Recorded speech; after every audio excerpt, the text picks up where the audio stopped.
Skilled artisans resisted the new machines. These new machines were meant to be labor-saving, but instead they were costing people their jobs. Rioters started smashing the new machines and burning down the factories. They were known as Luddites because of a mythical figure named Ned Ludd. Ludd supposedly destroyed machines in the 1780s. These protests and riots, however, were met with repression. Luddites faced severe consequences. They were hanged or sent to penal colonies in Australia. Workers were forbidden to form labor unions in order to bargain for better pay and better working conditions. Many working-class people found comfort in a new religious movement. In the mid-1700s, John Wesley founded the Methodist Church. He felt that people needed a personal sense of faith. He encouraged Christians to improve their conditions by adopting sober, moral ways. Methodist meetings included hymns and sermons promising forgiveness of sin and a better life to come.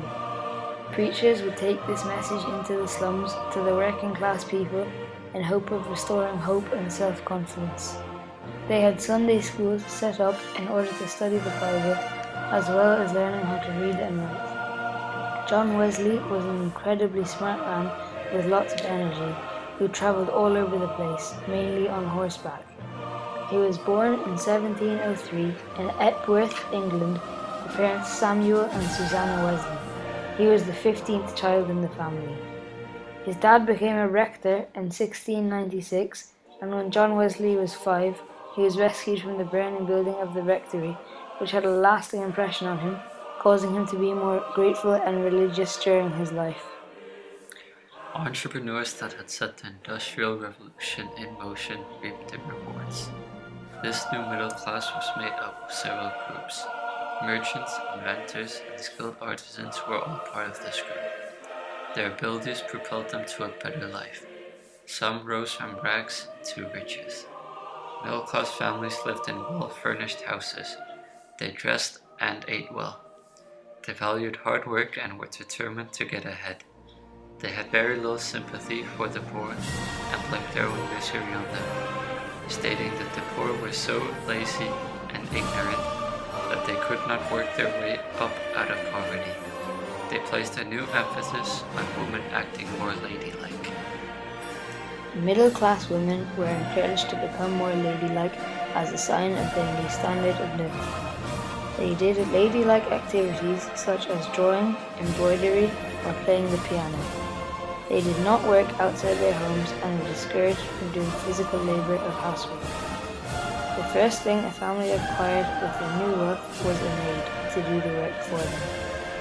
Daughters were educated to provide a happy, well-furnished home for their future husbands, and their sons were taught to become businessmen. For the most part, England was a quiet and lovely land of farms and rural villages where only the sounds of weather, of animals, and the distant ringing of church bells broke the stillness of the landscape. Yet England was a land of great social inequality. A handful of aristocrats owned most of the land and possessed by right of birth nearly all of the incredible wealth it yielded. They built magnificent palaces for themselves and filled them with treasure, while an enormous lower class, most of whom owned no land, struggled to survive, often paying rent to the wealthy landowners. These poor people sometimes faced severe malnutrition and even starvation. They usually died young. With this as a background, let us find out what great changes were to occur as a result of industrialization. The first Industrial Revolution began in England for several reasons. First, she possessed rich deposits of iron and coal, resources essential to industrialization. Second, England had many reliable sources of water power.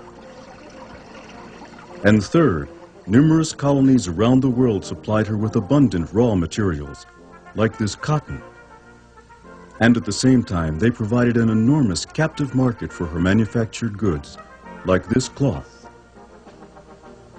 These colonial markets helped to stimulate the British textile and iron industries, and in the beginning, it was the wealth produced by these two industries that drove the Industrial Revolution. During the mid-18th century, the growing demand for goods such as the iron hand tools seen here resulted in greater competition among manufacturers. And as costs of production rose, manufacturers sought new ways of meeting the increased demand for their products without raising prices. What is an overall summary of the hardships of the Industrial Revolution? An overall summary of the hardships of the Industrial Revolution and their effects on society is this. Many people moved from small villages or towns to big cities due to an increase in the demand for workers, changes in farming meaning that less workers were needed, and a soaring population, leading to a lack of jobs in farm areas. Populations around coal or iron mines exploded almost overnight, and the populations in many urban areas rose exponentially. The new working class people lived under poverty in homes and slums with poor conditions. As well as this, they faced difficult working conditions, and often children and women were victims of abuse at the hands of fellow male workers or factory or mine owners. The factory became the focus of the Industrial Revolution, and factory workers often faced meager wages for their difficult job. They faced many dangers, such as machines without proper safety equipment, which often resulted in the deformation or loss of a limb, and in the case of some children, stunted growth.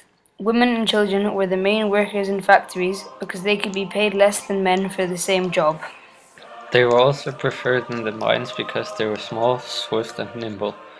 Children were often used because they were so easy to replace and only had to be paid minuscule wages in order to do the same job as men. Soon many machines were invented, which meant that employers didn't need as many workers, and they started to fire unnecessary workers. This caused the attacking and destroying of many factories and machines. Workers who rebelled like this were called Luddites, after an imaginary figure in England who was said to go about ransacking and destroying factory machines. Many working class people turned to religion to help them get by. The main religion in England at the time being Methodism. John Wesley caused a Methodist movement in England, often going to slums to preach to the less fortunate. People became devout Christians and began to do whatever the church said.